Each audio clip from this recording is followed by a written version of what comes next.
Hi, welcome to PSR studies. Andhra Pradesh రాష్ట్రంలో EdCET 2025 కౌన్సిలింగ్లో నిన్న సీట్ అలాట్మెంట్ అయితే రిలీజ్ చేశారు. మీకు ఏ కాలేజీలో సీట్ వచ్చిందని చెప్పి వెబ్సైట్లో అయితే చెక్ చేసుకోండి. మరి సీట్ వచ్చిన స్టూడెంట్స్ కాలేజ్లో రిపోర్ట్ చేసేటప్పుడు ఏమేం తీసుకొని వెళ్ళాలి, పూర్తి వివరాలు ఏంటి రిపోర్టింగ్ సంబంధించి తెలుసుకుందాం. చాలామంది వీడియో చూస్తున్నారు, లైక్ చేయట్లేదు. వీడియో చూసిన వాళ్ళు తప్పకుండా వీడియో లైక్ చేసి ఛానల్ని సబ్స్క్రైబ్ చేసుకోండి. మీరు వెబ్సైట్లో కనుక డౌన్లోడ్ చేసుకుంటే ఈ విధంగా మీకు ఒక పీడిఎఫ్ అయితే డౌన్లోడ్ అయిపోతుంది. ఇందులోనే మీ పూర్తి వివరాలు అయితే ఉంటాయి. మీ హాల్ టికెట్ నెంబర్ ఎంత, మీ ర్యాంక్ ఎంత, మీ నేము, మీ ఫాదర్ నేము, మీ జెండర్, మీకు ఫీజు రియంబర్స్మెంట్ వచ్చిందా రాలేదా, ఏ కాలేజీలో వచ్చింది, ఎంత ఫీజు కట్టాలి అనేది చూడండి. ఇక్కడ చూడండి, ఫస్ట్ మీకు వచ్చిన కాలేజ్, ఇక్కడ కాలేజ్ నేమ్ ఉంటుంది. ఇప్పుడు నేను ఇక్కడ తీసుకున్నది ఇమ్మాన్యుయల్ కాలేజ్ ఆఫ్ ఎడ్యుకేషన్ వాళ్ళకి వచ్చింది సోషల్ స్టడీస్లో. ఇక్కడ under OC general AU category A కేటగిరీలో వచ్చింది అనేది మీరు అదేం ఒక్కొక్కరికి కరెక్ట్ మీ క్యాస్ట్ ప్రకారం వస్తుంది, కొందరికి వేరే క్యాస్ట్లో కూడా వస్తుంది. అదేం ప్రాబ్లం లేదు.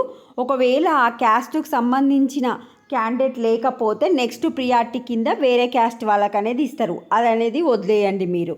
సో మీకు వచ్చిన కాలేజ్ మాత్రమే చూసుకోండి. Emmanuel college of education social studies వచ్చింది. అయితే tuition fee fixed for the college వచ్చేసి 9,000. Tuition fee paid by the candidate వచ్చేసి 9,000. అంటే ఫీజు రియంబర్స్మెంట్ రాలేదు అని అర్థం. సో మీది ఎంత ఫీజు ఉందో కింద క్యాండిడేట్ కూడా అంతే కట్టాలి, కనుక ఫీజు రియంబర్స్మెంట్ అయితే రాలేదు. ఇప్పుడు మీరు వెబ్సైట్లో అలాట్మెంట్ ఆర్డర్ డౌన్లోడ్ చేసుకునేటప్పుడు కింద సెల్ఫ్ రిపోర్టింగ్ అని కూడా కనిపిస్తుంది. అంటే ఒకసారి చూడండి, సెల్ఫ్ రిపోర్టింగ్ దాని మీద క్లిక్ చేసి సెల్ఫ్ రిపోర్టింగ్ అవ్వండి. మీరు సెల్ఫ్ రిపోర్టింగ్ అవ్వలేదు అంటే డైరెక్ట్ కాలేజ్కి వెళ్ళినా వాళ్ళే డైరెక్ట్ చేసేస్తారు. ఫస్ట్ మీరు ఈ జాయినింగ్ రిపోర్ట్ ఉంది కదా, జాయినింగ్ రిపోర్టు 2 కాపీస్ తీసుకోండి. నెక్స్ట్ మీరు కౌన్సిలింగ్ అప్లోడ్ ఏమేమి చేసిరో సర్టిఫికేట్స్, ఆ అన్ని సర్టిఫికేట్స్ కౌన్సిలింగ్కి మీరు సర్టిఫికేట్ వెరిఫికేషన్కి అప్లోడ్ చేసిన సర్టిఫికేట్స్ ఏమవుతున్నాయో ఆ సర్టిఫికేట్స్ అన్నీ plus 2 sets of joining report తీసుకొని మీరు మీకు వచ్చిన కాలేజ్లో అయితే వెళ్ళి అవన్నీ ఇచ్చి జాయిన్ అవ్వాల్సి ఉంటుంది. Both self reporting and reporting at the allotted colleges is compulsory to retain the present allotment. So మీరు సెల్ఫ్ రిపోర్టింగ్ చేయాలి. ఇప్పుడు వెబ్సైట్లో మీకు క్యాండిడేట్ లాగిన్ అయినాక సెల్ఫ్ రిపోర్టింగ్ అని కనిపిస్తూ ఉంటుంది. ఆ సెల్ఫ్ రిపోర్టింగు అండ్ కాలేజ్లో 2 కంపల్సరీగా జాయిన్ అవ్వాలి. 22వ తారీఖు కంటే ముందే జాయిన్ అవ్వాలి.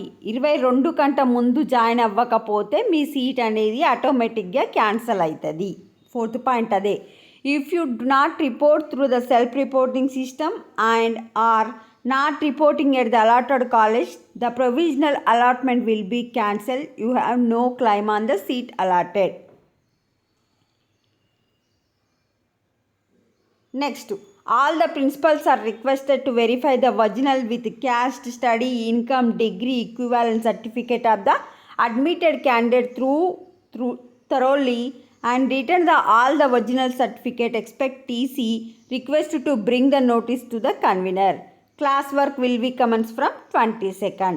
సో మీ అన్ని ఒరిజినల్ సర్టిఫికేట్స్, ఆధార్ కార్డు ఉంటే 2 ఫోటోలు, ఇప్పుడు ఇది జాయినింగ్ రిపోర్టు 2 ఫామ్స్ తీసుకొని వెళ్ళి జాయిన్ అవ్వండి. 22 కంటే ముందే జాయిన్ అవ్వాలి. ఇంకా అన్నీ చెప్పిన ఇందులోనే. ఇంకా ఏమైనా డౌట్ ఉంటే కమెంట్ సెక్షన్లో కామెంట్ చేయండి.